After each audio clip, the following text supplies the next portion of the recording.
Alan, what are alpha boomers and why do a study about them? Well, we define an alpha boomer as someone who is 55 years old to 64. And the reason that they are considered a separate part of the larger baby boomer population is that every 7 seconds somebody turns 55. And when they do, they're outside the Nielsen monetizable demo. They are basically forgotten but not gone. They behave exactly as they did, a year before, but they are just no longer considered a part of the Nielsen monetizable ecosystem, so to speak, and that's a real issue. And the reason I started this actually goes back a couple of years ago when I got a call from the person who was running CNBC. And he was very upset because his demographic, 25 to 54, all of a sudden, it was in November, I remember, went just through the floor. They lost about a third of the audience. And we looked into it, couldn't understand. There was nothing in the market that made any difference. And what we found was that, number one, because it's cable, there are very, very few people in the sample who actually, generate the ultimate rating. And 3 people who happen to be pretty heavy viewers of CNBC just happened to turn 55. And as a result, they were no longer in the demo. They were still in the sample because when we opened it up with NPower, which is an analytical tool you can use to measure any demo you want, all of a sudden all the ratings came back to normal. But the fact of the matter is, in the 25 to 54 demographic, they were gone. And it made me realize that this was almost like the canary in the coal mine. It was just the beginning of an understanding that with the demography of the country shifting, as I say, every 7 seconds somebody turning 55, that this was going to infect not just cable networks, not just news or financial, but it was going to affect any medium that depended upon the baby boom as a huge part of their fundamental audience. And frankly, it also affects any marketer, any advertiser that also depended upon the baby boomers. And frankly, I would say that's probably about 75 or 80% of all the media and all the products in this country over the past, couple of decades. So that's really how the notion of the alpha boomers, came about. So can you fill us in on the specs of the study? Sure. It was an online interview study with 1,500 respondents aged 45 to 64. And then what we did was to divide the group between the two alpha boomer, the 55 to 64 group, and beta boomers, who are the 45 to 54 group. And we found some really interesting differences. I mean, what happens is most people, when they do work on baby boomers, look at the whole cohort. But what happens is it often washes differences out. And the reason has to do a lot with life stage. When you are a beta boomer, sort of mid-40s to mid-50s, the likelihood is you still have, a family, kids at home, kids in college, you're basically paying tuition and you're paying for braces and all those kinds of things. By the time you move into the alpha boomer category, the likelihood is that an empty nest is much more likely. And you're also beginning to think about other purchases. 2 things go on. Number one, you have a lot more discretionary income because you don't have a family to raise and worry about anymore. And secondly, for many of them, they're thinking about a transition into a different kind of life in which they're going to go out and do a lot of purchasing that they normally wouldn't have done because they're sort of starting new homes and households and things like that.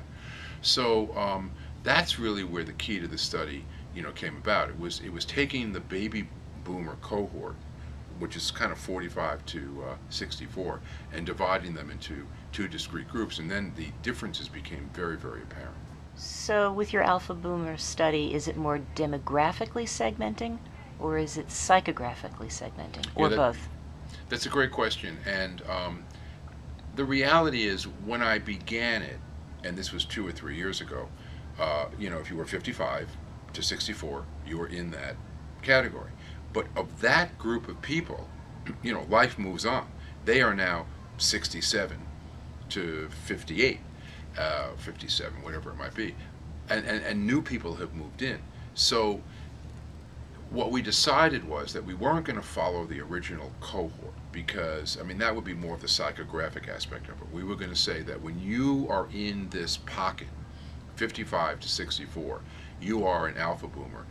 There may be a super alpha boomer at some point when people, from this group, become 70 and there's a large number of them. But for right now, because so much of this is a sales issue, I felt that it made sense to start at 55, which is when they left the Nielsen demo, and take it to 64, which again just seemed to be an appropriate kind of break in terms of marketing. I mean, I don't know this for a fact, but it may be that there are certain aspects of being 65, which, because it's the technical age of retirement and things like that, may change the equation. So I'm going to leave those guys out of this for now.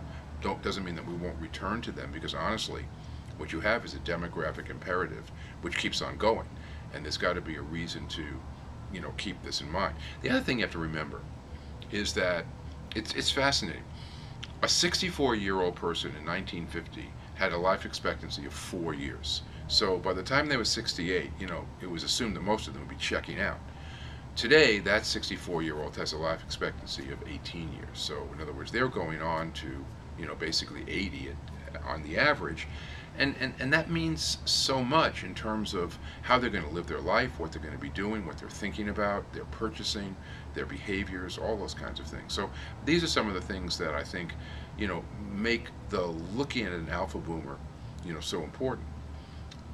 There are many misconceptions about alpha boomers, and what the study did was to try to group them into 5 basic, what I call urban myths.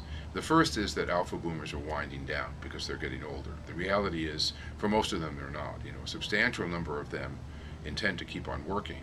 For some of them, it's economic, but for many of them, it isn't economic. It's just the fact that they define themselves or a part of themselves through their work, and they have no intention of, just sitting aside.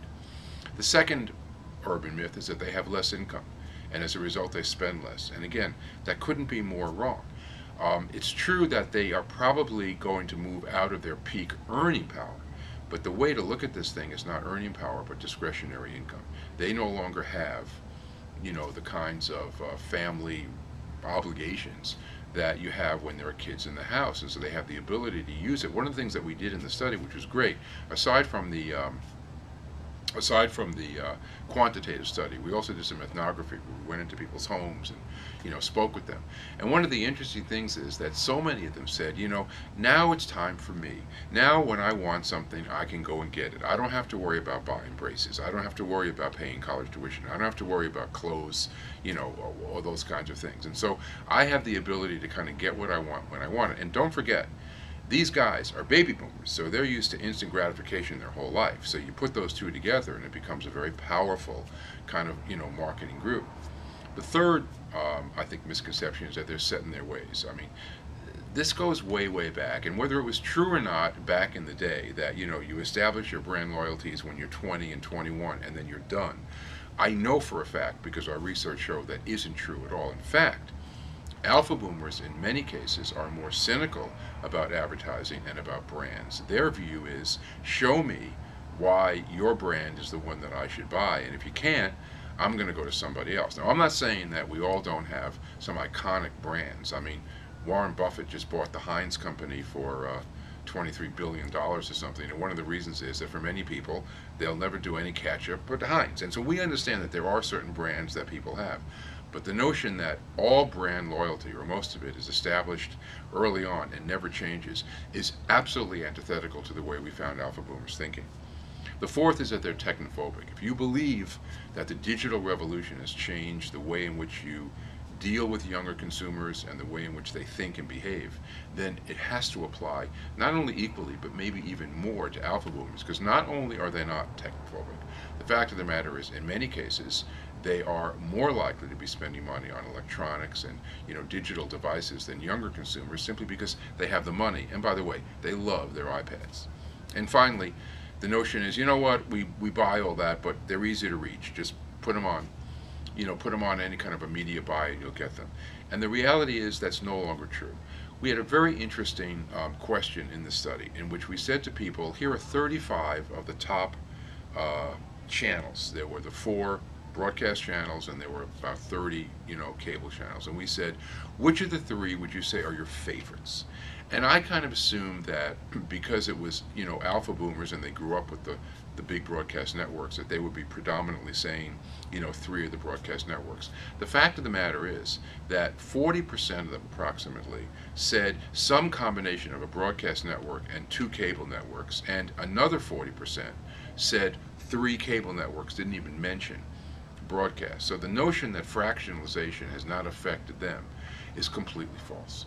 So those are the kinds of things that the study was designed to measure and to do. And I'll be honest with you, when I went into the study, I was expecting, or hoping that I would find parity, that I would be able to say that alpha boomers aren't really all that different. They're people like everybody else. They're consumers like everybody else.